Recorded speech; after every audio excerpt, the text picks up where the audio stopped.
I don't think there's any chance in hell they're going to meet their housing targets, or that it's even remotely possible. I mean, it's just they're falling so far behind, and these updated figures just from the spring budget are showing how much further behind they're falling. So it might be a few years yet before we get the interest rates and the buyers and everything in the right position where they can actually start really building tens of thousands of homes. They need, I think, 150,000 a year. They're nowhere near that. So politically, for such a key or keystone part of their whole platform, it had very little mention at all in the fall economic statement. Back to the original about the $200 checks, and as Tim points out, it's a thing we're talking about, and it's because it is a flashy thing. It does seem fiscally or economically reckless not to means tested. I mean, to be sending the likes of Drake and Kevin O'Leary checks for $200, it's just ludicrous. When you could, as you say, the assumption is that these checks have to be given out. Well, then give $400 to people who really need it, for whom it would make a huge difference, as opposed to $200 to everyone who is not going to make a great deal of difference for a great many people.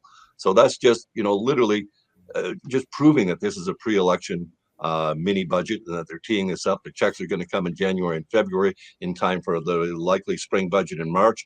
As many people pointed out in the fall economic statement, next year the projected deficit is $1.5 billion. Gee, what's the economic reserve that they set aside? $1.5 billion. So it sure looks like we're going to get a balanced budget in addition to those checks coming out. So I think that we're seeing them definitely positioning themselves for a spring election. But as to the point, it's good thing to see Tim show up here as a fiscal conservative, because the Ford government, I mean, adding over $100 billion to the debt, despite the pandemic. I mean, they just keep spending. They had $6.9 billion in extra revenue just since March, and they spent $5 billion of it right away.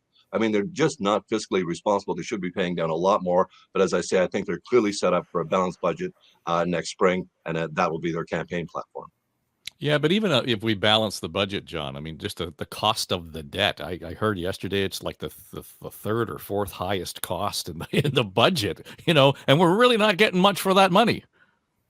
Well, you're right. It is a huge amount. And even though you can say that it's one of the best credit ratings and it's got, compared to other countries in the world, we would be at the top. It still is an enormous amount eating away at what could be used. And secondly, it's the same in every government across the country, particularly the federal government.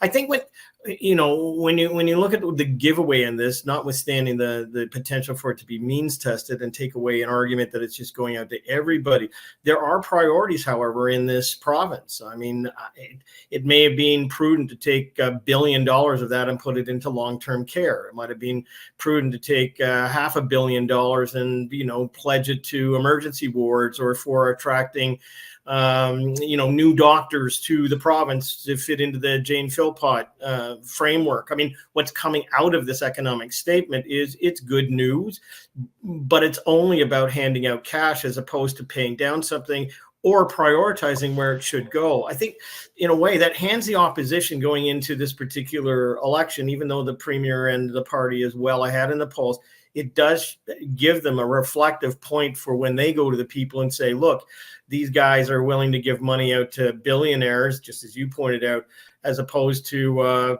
paying for more access to doctors into emergency wards, but even things like long-term care homes, which we desperately need in this province and certainly are not being funded in any other way. Well, one of the things that kind of hit the headline then, Kathleen, is that, we're talking about, we're going to extend this, tax cut on the gas prices and so on. And 5.7 cents a liter sounds like a lot, and it is. I was in a cab last night and coming home in the evening, and the price of the pump was about $1.37, $1.38, something like that. In the morning, it had been $1.44, and so it tweaked. I'm thinking, okay, that can't have been that quick turnaround in terms of we cut the taxes just based on the fall economic statement. But I mentioned it to the cab driver, and you know what? He just talked about the price of oil in the Middle East and what was going on over there, and the geopolitical bullshit that goes on and how that affects the price of gas. It was not top of mind that, oh, look at that, Doug Ford just gave me back 6 cents a liter. But I think what he's doing is he's just extending a cut that's been in place, Dave. So sure.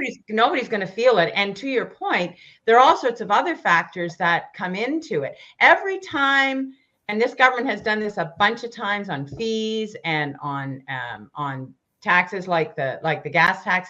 That's a hit to the treasury, right? And so even though the gas tax cut is kind of illusory because it goes up and down because of these geopolitical factors, it's a selling point. It's like the $200. The $200 for so many people in the province. I love what Keith said, that, you know, double it for families who really need it and leave the rest, you know, use the rest of that, or cut it in half and only give it to people who need it, and use that money for things that are really, really in desperate need. I mean, John's identified some of them. We're going to talk about homelessness later in the podcast. You know, there are so many issues that need to be addressed, and cutting the gas tax or extending this gas tax cut does not help the Treasury deal with infrastructure building, because that's what that money is for.